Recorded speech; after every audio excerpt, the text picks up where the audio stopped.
Hello Leeds, my name is Hazel Millichamp and I am the host of the Light on Leeds podcast.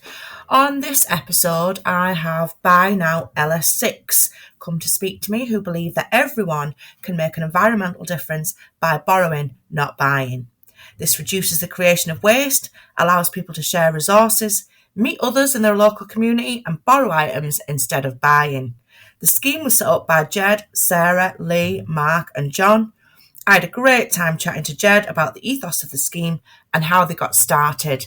And Jed's enthusiasm is just infectious. Have a listen.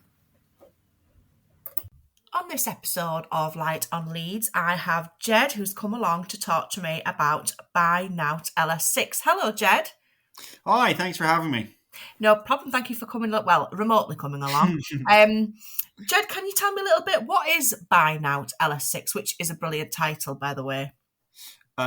So it's a community interest corporation, and it was founded this year with the intention of funding or facilitating projects in the LS6 area for the community. So the project that we're working on now is the Library of Things, but in future, other projects may come along that we will endeavor to do. But right now, the main focus is setting up the CIC and the Library of Things. And what is the Library of Things?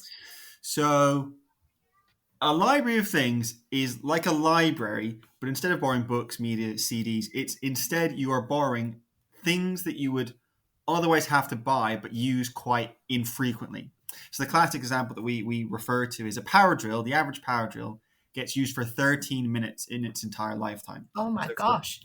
So for the however many hours and days and years, it just sits on someone's shelf, just sort of collecting dust, which is bad for two reasons. A, it's a expense that you didn't have to buy, so it's a waste of money. And also it's a waste of resources. So obviously we're in a climate crisis, and if we don't have to make something, why should we? And so this way you sort of kill two birds with one stone, and you allow people to borrow things that they need or want at a whatever donation they want to make for that, and then they get to use it and they return it to us, and it saves them money, saves them space in their home, and it saves them their carbon footprint as well. It's such a great idea. What made you? Who came up with the idea, and sort of what precipitated it? Well, I cannot take credit for the idea. There's about 8 in the UK already, and there's some across the entire sort of Northern Hemisphere and Australia and stuff like that. So I'm not the first by any means. And so I was inspired I think it was probably 2017. I think I read something in The Guardian about a library of things in Oxford, and it really sort of pinged something in my head. And I just loved the idea. And I was, obviously, 4 years ago. And I tried to start, when I was much younger and much more foolish, I tried to start one in my hometown. It failed dismally. Oh. So I moved to Leeds for another reason, for my sort of career. And then last year I just had some time and I had some space to think. And I thought, you know what, let's see if we can get a Library of Things going. Because I thought, in a big city like Leeds, there wasn't one. And I just thought, why the hell not? And the rest is sort of history, I guess. Wow, it's just such a brilliant idea. So, is the Library of Things actually up and running now? No, we're very close. I'm not going to jinx it and give you the date away, but we do have a date we want to open, and I'll tell you that it's in early October because I don't want to jinx it. But we've got all of our ducks in a row in terms of moving in and the lease and CIC status and grant funding and items and membership schemes and stuff like that. So, but we still got a few things to do, but we're on track to open for a time in early October is all I will say right now. Okay, that's fair enough. And has it taken quite a lot of organisation? Yes, it's taken a year. It's taken 15 months of my life. It's taken my youth. It's been graft. Because you're, for lack of a better word, you're setting up a business. While it's not, got a profit margin or whatever, but you're setting up an organization and the complexities therein. So insurance, lease, CIC status, volunteers, the people that work for us, the items themselves, pat testing them, cash logging them, setting up the membership system, the various sort of legal agreements with the lenders and with the borrowers, coming up with a volunteer policy, the list is ad infinitum, I guess, and just sort of the day-to-day running of it too, and spreading it on social media and getting the word out is a non-trivial task as well, in terms of like reaching out and getting people to help you, like yourself, which we really appreciate. But it's just, it's a thing that takes a lot of work. Yeah, of course. Yeah. And have you had much interest? That's a good question. I mean, I'd like to think so. So everyone's who I've ever said it to has thought it's a good idea. Just a sort of anecdotal about our social media. So we've had our socials been live since maybe late June. And we've got about 1,500 followers on Facebook, about 350, 360 on Twitter, same again on Instagram. We've been shared by and supported by sort of Our Future Leads and Zero Waste Leads, and a whole bunch of sort of counsellors and sort of green advocacy bodies and things like that. So I think it's been really successful. And I think everyone else is the community and the city has been quite supportive. So, and lastly, we've got 20 volunteers for us, and we've gotten 300 plus donations from sort of the local area. So I think by that measure, I think it's popular and been successful. Yeah, fantastic. And you must be really looking forward to October then. If you've been working on the project for such a long time, it must be really exciting to know that, it's going to be out there and working shortly. Yeah, I'm excited, but it's kind of like, all the problems I have now, or all the tasks I have now. It's like you've got a whole new set of running tasks. So it's trepidation, shall we say? It's kind of it's exciting, but it's obviously like a challenge. It's a new challenge. It's a new situation to be in. So it's a bit of excitement, bit of fear, I guess, or a bit of nerves. A healthy bit of fear. Yes, exact healthy fear. Yes. And did you get much help from other libraries of things that already existed? Yes, good question. We got a huge amount. I owe a great debt of gratitude to the other libraries of things in the UK. It felt for one point in my life I was sending about one email a month to them with about 10 questions. And most of them were really supportive. So I'll pay particular kindness to the Library of Things in Oxford. Maurice there was very good to me. Edinburgh was very good to us. Hull was good to us. Share Froome sent us a lot of resources. There's the Share Shed in Devon was good too. So they've all, they're all very kind people, and they're all trying to, save the planet, and by helping us, are obviously facilitating it. So they've been very generous with their time and with their energy and with their skills and lessons that they've learned, and they've passed them on to us. And I couldn't have done it, to quote a cliche statement, I've stood on the shoulders of giants to get here. Oh, that's nice. And you keep referring to us. So is there a core group of you who are involved in it? Yes. My colleagues are, I'll probably not use their surnames necessarily.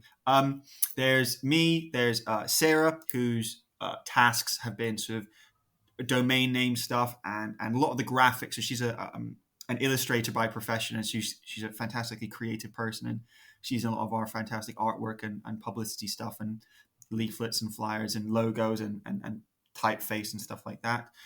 There's Lee, who's been doing the CIC stuff mainly, so he's been in charge of that, as well as sort of setting up the business bank account. And then there's Mark, who has been done some research and done a bit of logistics for us, and just been a member of the team supporting us. And actually, lastly, and probably maybe most importantly, there's John, who lives in Otley, but he's a member of the team nonetheless, and he has been in charge of all the IT stuff. So he made our website, the Nowt LS6 website. He's been in charge of the lending software. He's been in charge of coordinating the IT volunteers and sort of tasking them and training them up. So I have a huge amount of respect for Johnny. He's an extraordinarily competent team member. We all are, but I really want to tip my hat to him. And how did you get together? Did you know each other socially before this began? No, quite the converse. I think we met through like a friend of a friend on social media. So I think Rob at Zero Waste Leads introduced us, or introduced us, because he knew me, he knew I was looking for a team to set one up, and he met these people who knew they wanted to set one up. So that's how I met Sarah, Mark, and Lee, and we got together in about November of 2020. And then John, I met because he wanted to start one in Otley as part of the Otley 2030, and he said he'll help us do our one, and sort of get trained up to set his own, if that makes sense. I don't know the exact what's happening with that exactly anymore, but that was his motivation for joining, and he's been a huge asset, and that's how I met him. So just because I don't know how, I really can't remember how we met, but it must have been, I think someone introduced me because he was trying to set up a peer-to-peer lending software, and it was just a fortunate, just friend of friends and people introducing people, just sort of networking, for lack of a better word. Yeah. Yeah. And so you said that you sort of got together as a group November 2020. Was that a nice distraction amongst the craziness? Good question. I didn't have. I mean, I didn't have I wouldn't describe my November, December as crazy. I was working, but it was. I don't know. Maybe I'm oblivious, but maybe my head's been too focused on this. But I don't know. I've had crazier times in my life than November. It was quiet, and I was sort of. I think the way I described it is I was kind of like butting my head up against a brick wall for a long time and Yeah. like sort of getting nowhere. And then I met these people and it's all started to kick off. So maybe I felt relief when I first met them, and maybe I was just happy about that. So Yeah, and you were no longer on your own yes, for this exactly. great quest. Yes. Yes. And so the Library of Things is part of it nestles within by now LS6. Do you have any other are you fully concentrating on the Library of Things, or do you incorporate other things within that? At the moment, no, we're not pursuing any other projects right now. There will be some, don't get me wrong, and I won't. My role at the organization is the project manager of the Library of Things, and so if there are other projects, whilst I may assist, but they wouldn't be under my control. I'm very much Library of Things focus, Yeah. whereas these other three colleagues want to pursue other projects. And there was talk of, and don't quote me on this, but there's ideas of library of ideas, or where sort of sharing can go on possibly. But these are perhaps months away before sort of being actualized. Sounds like great things afoot though. Yes, it is exciting. Again, I can't speak too much because that's not my area of expertise. But my colleagues have got lots of really neat ideas about how we can help the LS6 community with the Library of Things and other community projects, and that bring the community together and encourages just sort of wellness and success and happiness, I guess. And for people who may not know, how would you describe the area of LS6? I take it that you must be based there in some way to have gone down just the LS6 route. Yeah. So yeah, we'll split that into sort of two parts. So LS6 is quite interesting. Well, it probably isn't, but I think it's interesting. There's it's actually got a huge student population. So I spent probably too long learning about LS6, but it's about just under 3 miles squared if you want to get the area. About half of it is about student population. The That's the southern half, so the Hyde Park Woodhouse area, and then you've got this sort of central Headingley in LS6. You've obviously got parts of Meanwood and Woodhouse, and so it's a mixture of sort of like youth with the students. It's got a slightly higher than average unemployment rate, and it's got a slightly below average GDP per capita, I think, and about 50,000 people live in the LS6 postcode. So that's the area in the really maybe boring kind of minutiae precision. And then what we define as the LS6 community, though, is a bit broader than that, and that's probably a key thing to get out to the listeners. Is the sentence I'm going to describe this with is sort of the criteria for LS6 community, and it's like, if you have an address in LS6 that you regularly go to and feel a connection to the LS6 community through. Now, what that means in sort of practical terms is if you do something in Headingley, be that live, work, study, play, worship, volunteer, go out, shop, just anything that you feel you're part of the community, then you would be eligible to join the library. And like I said, the focus or the reason for it being that way is A, to support the community kind of organically, and to secondarily encourage other libraries in other parts of Leeds to be set up. And we will help people to do that. And also lastly, in theory, if the entirety of Leeds could access our library, then there might be substantially more traffic coming into the area, and the driving of that wouldn't benefit the carbon reduction, which is one of the goals if people were driving in to it. So that's the motivation, and that's the area. So if you come into LA6 to do any of those activities, sort of living activities, then you would be able to use the library. And lastly, sorry to be really precise, but it's important that people know what they can No, of do, course. is uh, if you donate to the library, then you can, of course, use the library because you are part of the LS6 community at that point. And then if you volunteer for us, no matter where you live, you can use the library. And then family members of members can use the library. So say your wife is a member, you as the husband can use it. And then lastly, like community groups, not-for-profits, charities, things like that can use the library if some of their work benefits the LS6 area and the people that live in it. So that's a pretty large swath of North Leeds that could use the library, I hope. Yeah, definitely. I like the way that you've I like the way you explained that, because if it was just down to you have to sort of show something proving that you live in LS6, that might not be great for people. No, and it would be very hard to. It's just not practical, and it's not the spirit of what we're trying to do. We are trying to help the community, and it's perfectly fair that people don't live in LS6, but do come in to do all those activities, and they should, of course, be allowed to use it. And they're already coming in, so they're not driving any more than they would have normally if they're already coming in and doing these things. So that's kind of the plan. Yeah, I think that's a great plan. Hey, thank you. Thank you very much. And can I ask you, Jed, have you lived in Leeds all of your life?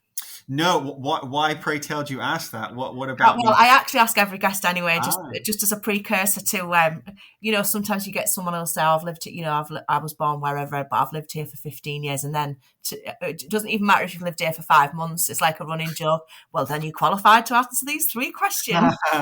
No, but with you, I can detect an accent. Yes. I get asked that quite a lot. And I always like pointing it back. I think there's something fun about it for me. I've been here for a little over 2 years now, actually, probably 25 months I've been here. And I moved up here for work from the south, where the land is more expensive and the people are crueler. Whereas up here, it's and the beer runs easy up here, obviously, as well. That the beer is cheap and runs aplenty. But I've been here for about 2 years, and then so I grew up in the south in Berkshire, in a small town near Reading, and then prior to that, I was in Canada till about 2002, and I've been in the UK for I guess the last 19 years. And how are you finding it? What Leeds or the UK or both? Well, I haven't moved back, so that probably indicates something that I like the UK, I guess. Yeah.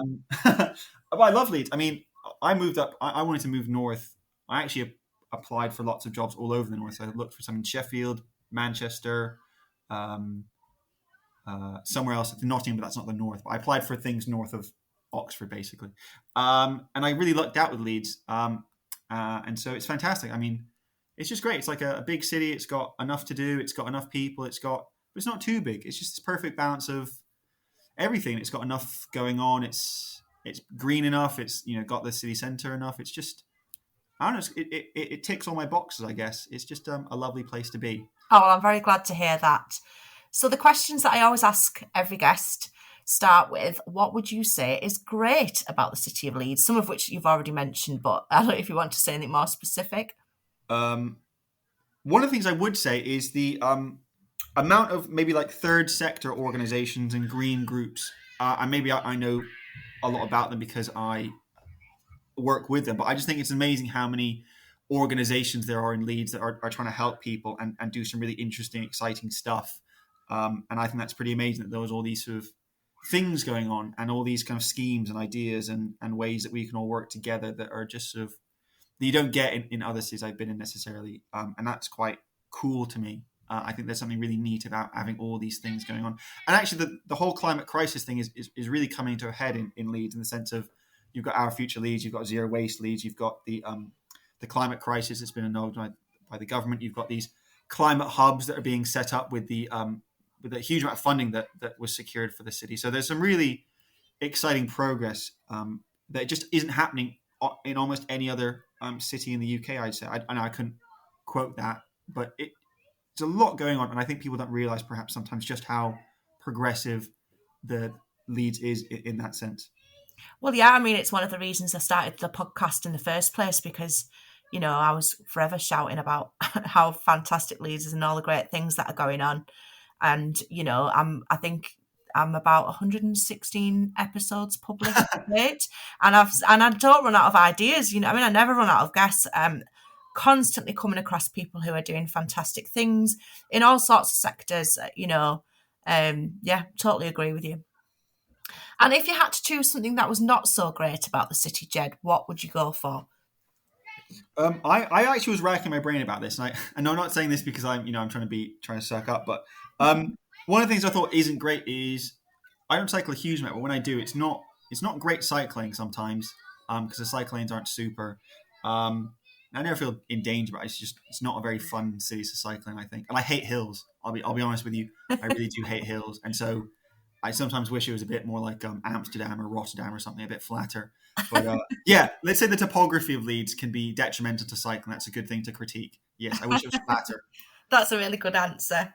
And if somebody was a long-term resident of Leeds, would you be able to tell them about something that you would consider to be a hidden gem that they might never have heard of? I've got two. I mean, I Yeah. think one's more hidden than the other. I really like the chili shop in the city centre. Oh, And they're I not know paying that, me to yeah. say this, but I think hot sauce is really fun, and I actually went to an event they ran on, which is the Hot Ones Challenge, when you like the same hot wings that you get on the YouTube series Hot Ones. Okay.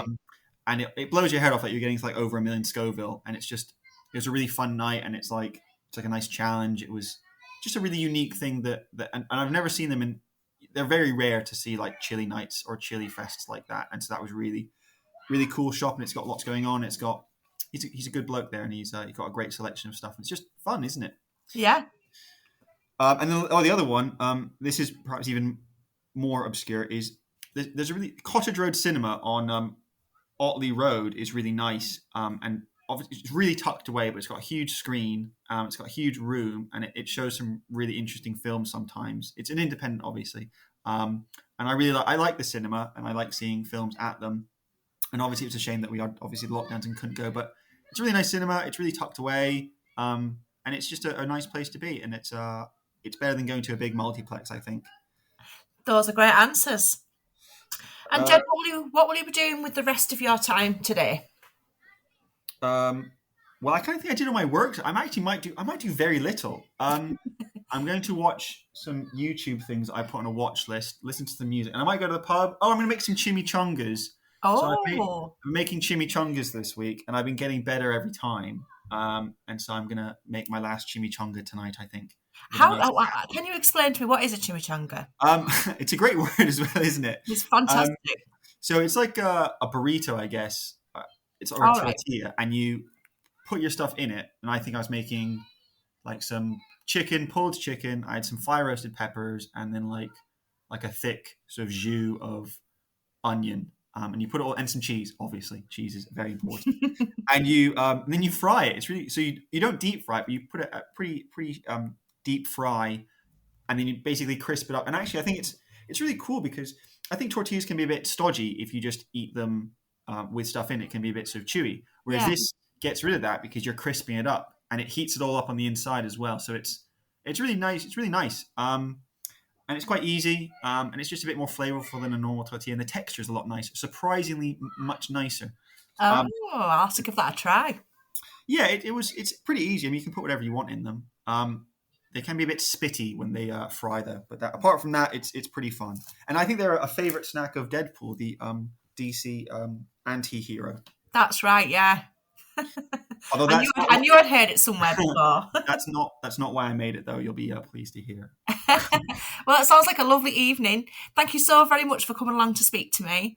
I'll put lots of links in the podcast notes so that people can click through and find out what's going on and keep an eye on what's happening in November. Excellent. Is there a way that I could add a tiny bit more about the library, if that was at all possible? Oh, of course you can.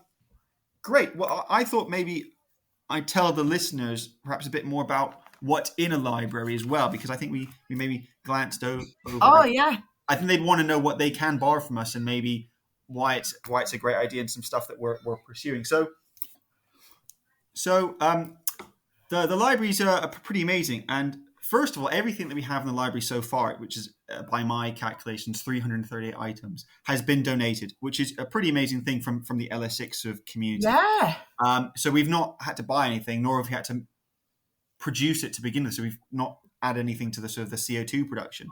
And so the categories that we have in it broadly are, we have got a lot of stuff for camping. So obviously camping stuff is one of those things that just sits in the shelf of the cupboard for most of the year, and you go camping a few times over summer, if that. And actually what's really exciting about our camping stuff is a lot of it is actually from Leeds Festival. Oh, wow. We went to the Salvage at Leeds Festival this year. As me and David from Our Future Leeds was really helpful with the big van, and we were there for about 2 hours, and we got about 5 tents, camp chairs, sleep mats, roll mats, gazebos, sleeping bags, all this great stuff that people unfortunately just left behind. And we got it all for free, and it was diverted from landfill because sadly, most of the stuff that gets left behind doesn't get picked up and just gets sort of macerated up and dumped into landfill. Oh, wow. That's brilliant that you could save all of that. Yeah, and hopefully we're going to try and get a lot more next year too. So that's the camping stuff, which is great. We've got a lot of obviously power tools and DIY stuff, which can be prohibitively expensive if you're not going to do a lot with them. So we've got a huge amount of hand tools, power tools, and actually Hyde Park Source, who are like a gardening not-for-profit in Leeds, donated a lot of stuff for that, so that we've got a debt of gratitude to them too. And so all this stuff you can do to do really easy DIY and really cheap DIY. We've got a lot of stuff for events and parties. Like I said, we've got gazebos. We've got specialist cooking equipment. So if you want to try out a new recipe or try out some fun thing, like we've got a cotton candy machine and a Greek yogurt maker and some other things like that. It's just a fun thing to do that, yeah, you probably couldn't want to buy it if you're just going to use it once or twice. But our way, you just borrow it and then you return it, and it's great. We've got a lot of stuff for like board games because you don't use them very often. And if you have a sort of a quiet night in or whatever, or a rainy day weekend, you can borrow that from us. We've got a lot of stuff for gardening. So we've got a huge amount of gardening supplies for you to make it easier to garden. So all this stuff that just sits on your shelf most of the year doesn't need to exist. That's the whole beauty of it. You can borrow it from us, save money, save space in your home, save the planet, and it's a win-win-win.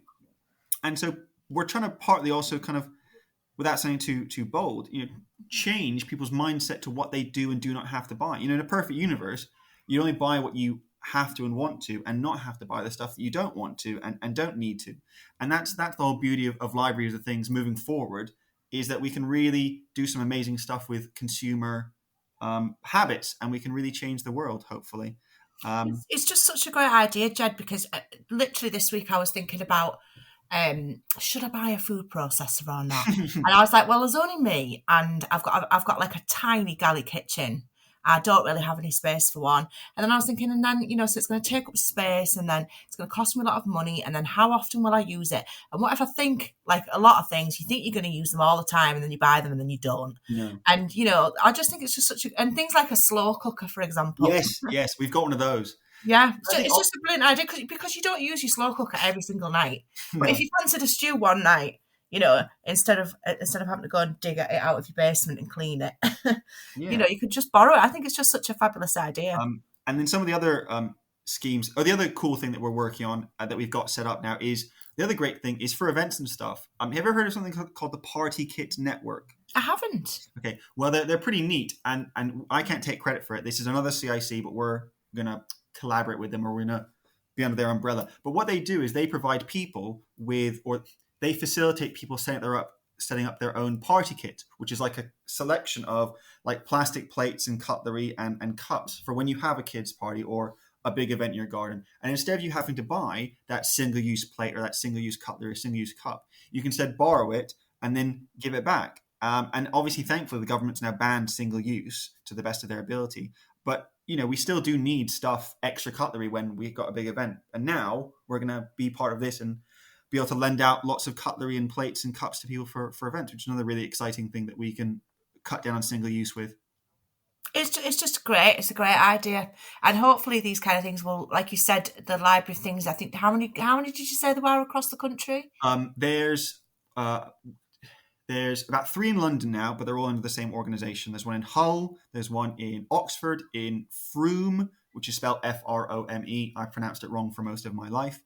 There's one in Plymouth, there's one in Kernow, Glasgow, Bristol, Edinburgh, and one in Devon. And what's really cool about the one in Devon is they have a van that they take between 5 villages.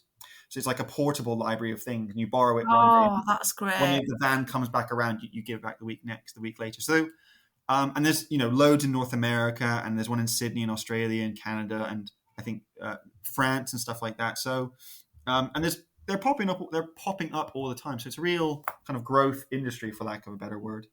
Yeah, it's just such a great movement, isn't it? And especially like you said, this whole thing of buying too many things when we don't need to. Yeah, consumerism. I'm not going to critique anyone for buying something nice, but if you don't need to, why should you have to? And that's what we're trying to. And the other thing that I love about it is, so many things that are more environmentally friendly are sometimes a bit more awkward to do, or a bit harder, a bit more whatever. But this is one of the unique things, I think, and that's why I love it so much, which is not only good for your wallet, but good for the earth at the same time, and hopefully just as convenient. And it's a win-win-win, and it's just to me it's a no-brainer almost. So that's why I'm so passionate about it. Yeah, and like you said, if it keeps spreading like this, it's about changing people's mindsets. Yes, exactly. And hopefully, getting them that there's, almost treat it like a normal library, that there should be one in every, I don't know how many people, but there should be a fair few in every city, I reckon. I don't know how many people it takes to make one work, but if you, there should be a few in every city, I reckon. Yeah, definitely. I mean, I live in LS11, but I'm starting to feel jealous now of LS6. And then the last thing that maybe not the last, but one of the other cool schemes that I've got up my sleeve at the library is, you ever heard of the concept of like take a penny, leave a penny in the US, where there's a little dish by the checkout counter, and you can, if you're few pennies short, you pick up a few, and if you've got a few pennies in your change, you put them in the pot for the next person. I've not heard of that, no. It's a thing. It's quite common in North America. It never really caught on here, and I don't know why. But we're going to try and do the same thing, but with like consumables.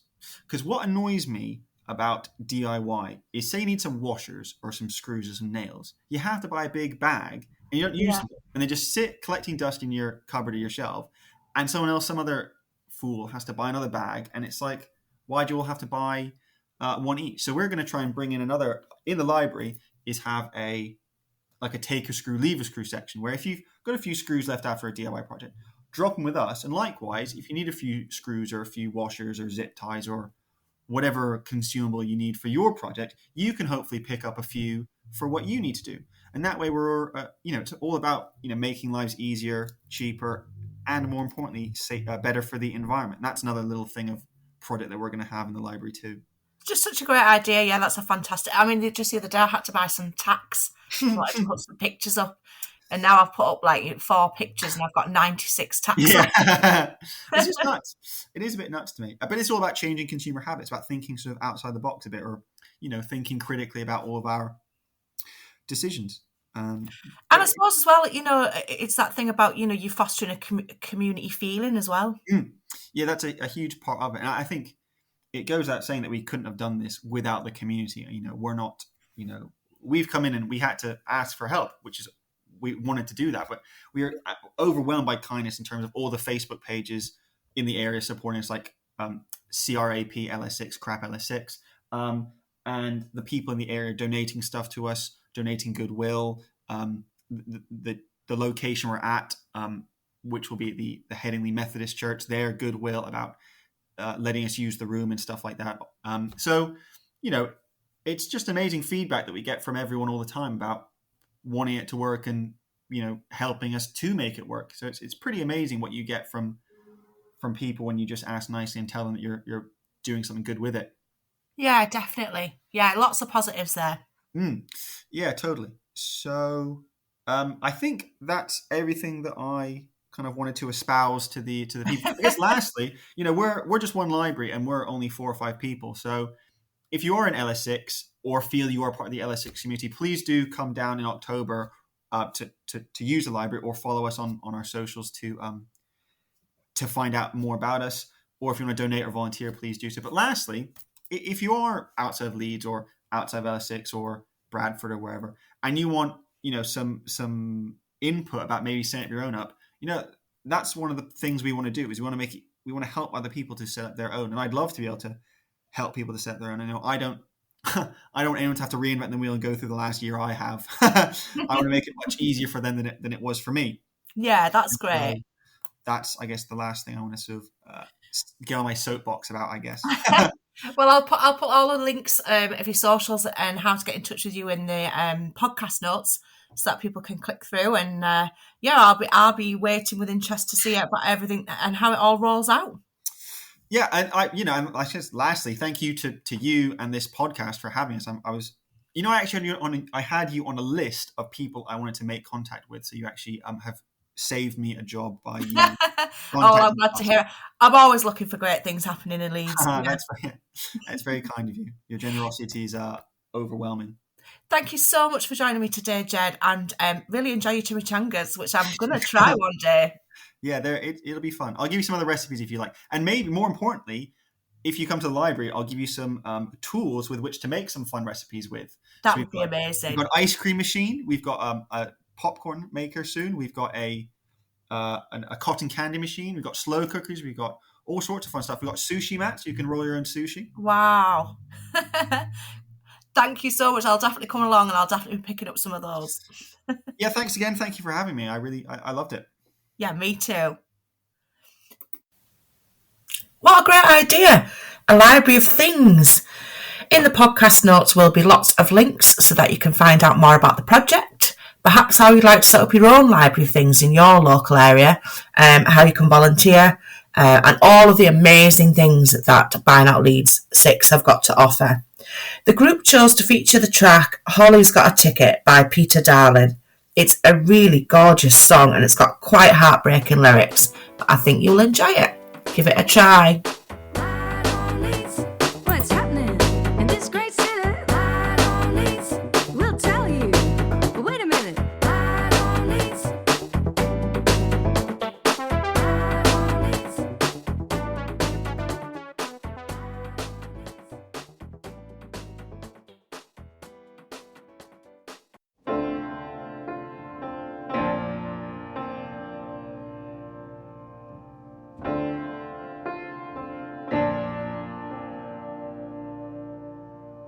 Holly's got a ticket for the night school bus.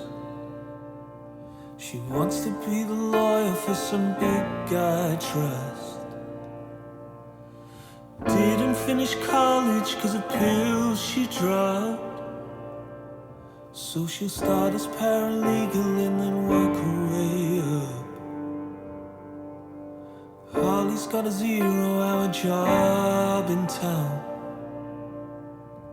She's getting pretty good at living hand to mouth. The boss said, do you ever think of fooling around?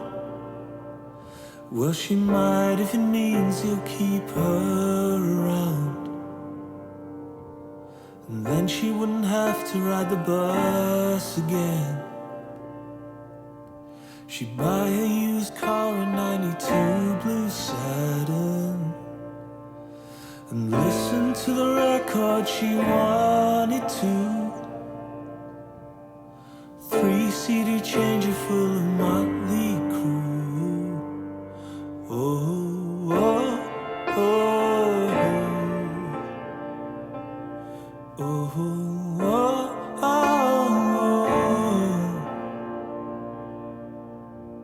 Now Holly's got a daughter, but they don't talk much. On account of all the drinking and the drugs and stuff. She hasn't touched the bottle in 7 weeks. Except that night in Holly's Point when she was feeling weak. See, she bumped into a friend she hadn't seen in years. They moved away to Raleigh, spotted Richard Gere. One thing led to another and they found a bar. My God, it tastes so good, why did she ever stop? It got to 9 or 10 before the cops showed up. Told her to stop harassing folk and smell Holly when she's had enough.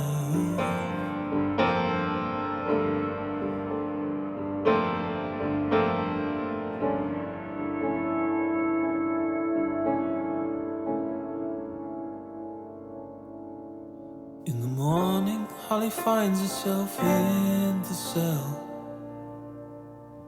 She must have lost her cell phone, don't know where it went. Man, Charlie's gonna have a field day with this. He's been waiting on me to mess it up.